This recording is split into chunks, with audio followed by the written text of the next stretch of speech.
હત્યાના પ્રયાસ, મારામારી, ગુજસીટોક સહિતના ગુનામાં પોલીસ ચોપડે ચડી ચૂકેલા કુખ્યાત 36 વર્ષીય આરોપી યાસીન ઉર્ફે બુરો કૈડાની ધરપકડ।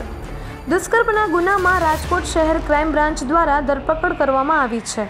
34 વર્ષીય મહિલા દ્વારા ગત 18મી એપ્રિલના રોજ રાજકોટના મહિલા પોલીસ સ્ટેશન ખાતે આઈપીસી 376(2)N 323-504 અંતર્ગત યાસીન ઉર્ફે બુરો કૈડા વિરુદ્ધ ફરિયાદ નોંધાવી હતી, જે અંતર્ગત રાજકોટ ક્રાઇમ બ્રાન્ચ દ્વારા અગાઉ ગુજસીટોક સહિતના ગુનામાં પોલીસ ચોપડે ચડી ચૂકેલા 36 વર્ષીય યાસીન ઉર્ફે બુરો કૈડાની ધરપકડ કરવામાં આવી છે। આરોપી દ્વારા હિન્દુ નામ ધારણ કરીને વિધવા સ્ત્રી સાથે મિત્રતા કેળવવામાં આવી હતી।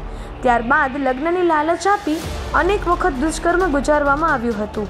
આરોપી વિરુદ્ધ રાજકોટ શહેર ખાતે 2015થી લઈ અત્યાર સુધીમાં 5 જેટલા ગુના નોંધાઈ ચૂક્યા હોવાનું સામે આવ્યું છે, જેમાં હત્યાનો પ્રયાસ, મારામારી, ગુજસીટોક સહિતની કલમ હેઠળ ગુના નોંધાઈ ચૂક્યા છે, તેમજ વર્ષ 2019માં પાસા અંતર્ગત કાર્યવાહી પણ કરવામાં આવી છે।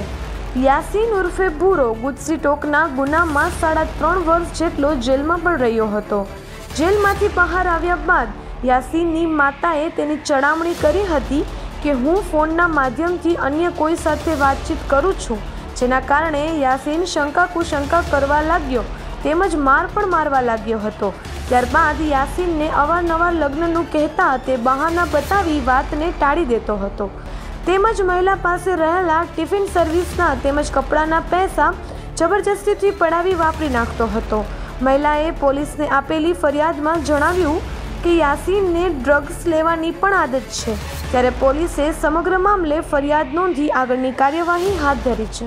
મહિલા પોલીસ સ્ટેશનની અંદર એક ગુનો દાખલ થયેલો હતો થોડા દિવસ પહેલાં કે જેની અંદર એક વ્યક્તિ યાસીન નામના એક વ્યક્તિએ એક મહિલાની સાથે શારીરિક સંબંધો બાંધ્યા હતા અને તેની સાથે સંબંધ બનાવવા માટે થઈને તેણે પોતાનું હિન્દુ નામ ધારણ કરીને ત્યારબાદ એ મહિલા સાથે સંબંધો રાખ્યા અને પછી તેને તરછોડી દીધી હતી।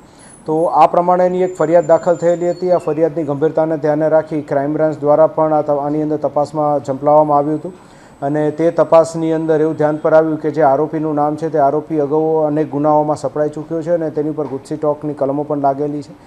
તાત્કાલિક ટીમો દ્વારા આરોપીને ટ્રેસ કરવામાં આવ્યો અને એને ધરપકડ કરી અત્યારે મહિલા પોલીસ સ્ટેશનને સોંપવામાં આવેલ। એ લોકો વચ્ચે સંબંધ અનેક વર્ષોથી હતો, પરંતુ તેની અંદર જે છે એ સંબંધની અંદર સૌપ્રથમ તો બેન જે છે તેણે જે નામ ધારણ કર્યું હતું એ વ્યક્તિની સાથે એણે રિલેશનશિપ રાખ્યા હતા। આ તો પછી એને ખબર પડી કે આ વ્યક્તિ ખરેખર જે એણે કહ્યું છે એ પ્રમાણે નથી પણ મુસ્લિમ છે, એટલે ત્યારબાદ એણે તેની સાથે સંબંધ રાખવાના ઓછા કરી દીધા અને પોલીસને જાણ કરી અને આપણે એની વિરુદ્ધ ગુનો દાખલ કરીને આગળ વધ્યા। આની અંદર અલગ અલગ એંગલથી પણ તપાસ શરૂ છે કે શું આ વ્યક્તિ જે છે જે આરોપી છે એની પાછળ કોઈ બીજું કોઈ વ્યક્તિ પણ સામેલ છે કે કેમ, કે અન્ય કોઈ ષડયંત્ર આની અંદર છે કે કેમ, એની તપાસ શરૂ છે। આરોપી પરણિત છે, એ હાલ તપાસ શરૂ છે, હજી સુધી એવું કોઈ અમારા ધ્યાન પર આવ્યું નથી।